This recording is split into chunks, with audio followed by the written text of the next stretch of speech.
Hi guys, and welcome to this tutorial on Crooks from Of Mice and Men. Quick overview then. Crooks is the black stable book on the ranch.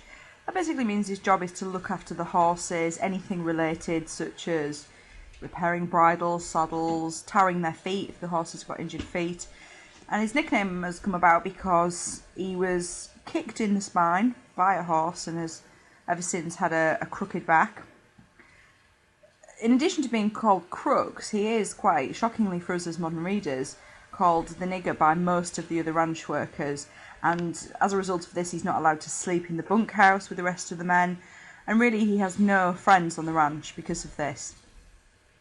First mention of him is in chapter 2 when George and Lenny have just arrived at the ranch and Candy is giving them the lowdown on various other people that they're going to meet. And you can see from this interaction between Candy and George that Crooks really does suffer quite a lot in the way of verbal and in fact physical violence, doesn't he? They're talking here about the boss who gives the stable book hell, and Candy justifies that by saying, you see, the stable book's a nigger, as though that's kind of an acceptable reason for the boss to take out any grievances, any anger. And it says the boss gives him hell when he's mad. The second thing that Candy goes on to talk about in chapter 2 is this Skinner called Smitty, who he says took after the nigger during some drunken brawl at Christmas, the previous Christmas on the ranch. It would appear that Crooks was invited to come and join the rest of the workers, and as they got more and more drunk, they decided that they would fight with Crooks. And this is a terrible kind of horror story of racism and violence towards him. He's an injured, crippled man, and this other rancher decides he's going to, beat him up. And Smitty said he would have killed the nigger if he could have used his feet. Appalling and shocking for us as modern readers, but common and, not at all unusual or shocking at the time Steinbeck's writing. Now, as in life, first impressions in literature do count, and it's really crucial that you're thinking, why has Crooks been presented to us in this way? Why does Steinbeck have us introduced to him through the voice of Candy, rather than a third-person narrator, or through the voice of Crooks himself? Is it to reveal the racist attitudes at the time, or even to highlight the lack of compassion amongst ranch workers? They're so involved in their own lives and they're so cold and have so few friends that they've lost all sense of kindness and sort of love towards one another. Does it help in immediately creating a sense of Crooks as the victim? Candy might say he's a nice fella, but he doesn't do anything other than that. He doesn't do anything that counters the racism or the violence that Crooks experiences. Right, key things for us to consider then. Crooks does not have a name, just a nickname. You might want to think about how and why is that important. He's anonymous, he's not worth a name. But bear in mind that few other characters have that, only George and Lenny. So everyone else is in the same boat as Crooks really with that. Maybe you want to think about the fact that the N-word, that racist word, used just as an everyday kind of word within the novel. And that objectification of Crooks as the nigger, it's almost sort of as though he's not human. He's being objectified, made into a thing, rather than a person. You want to consider the fact that he's a scapegoat when the boss, or even anyone else, seems to be in a bad mood. And that he's a victim of violent attacks, which other ranchers just find funny. I want us to think closely about chapter 4, which is set in Crooks's bunk. There's a lot we could say about this chapter generally. It brings together the outsiders, the mentally disabled Lenny, the physically disabled Candy. Then you've got Crooks, who's segregated because of his, the fact that he's black, and also Curly's wife, who is a lesser person because she's female. And we see in this chapter a real range of emotions with Crooks. That hostility to Lenny in the first instance, where he says, "I ain't wanted in the bunkhouse, you ain't wanted in my room." that we soon realise is merely a defence mechanism.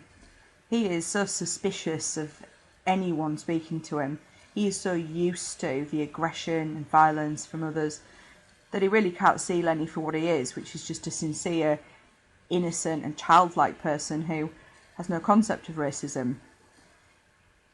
Crooks, though, is very aware of his position as a black man, and he acknowledges that, you know, he's not allowed to play horseshoe with the other guys because he's black, and reveals to Lenny that the other men say that he stinks.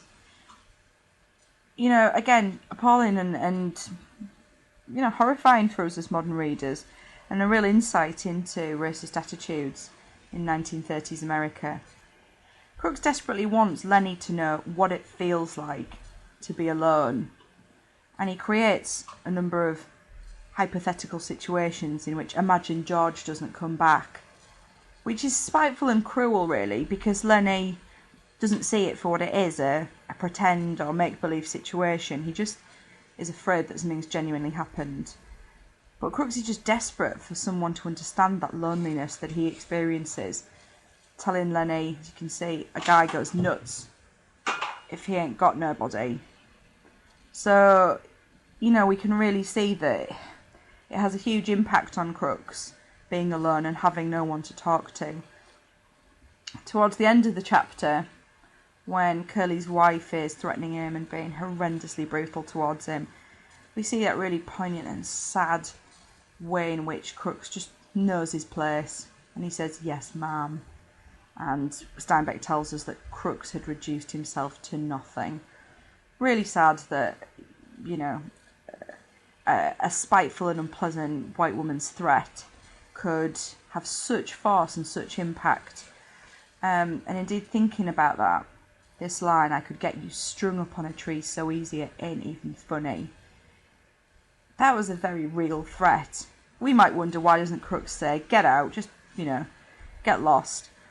But at this time, you know, hundreds and thousands of black men were lynched.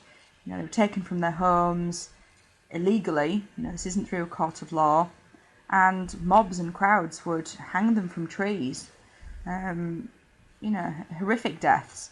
Just this text here on the screen is taken from a newspaper report talking about a number of lynchings in 1937. And you can see that some of the crimes committed were writing an insulting letter, talking disrespectfully, insulting a woman, association with a white woman.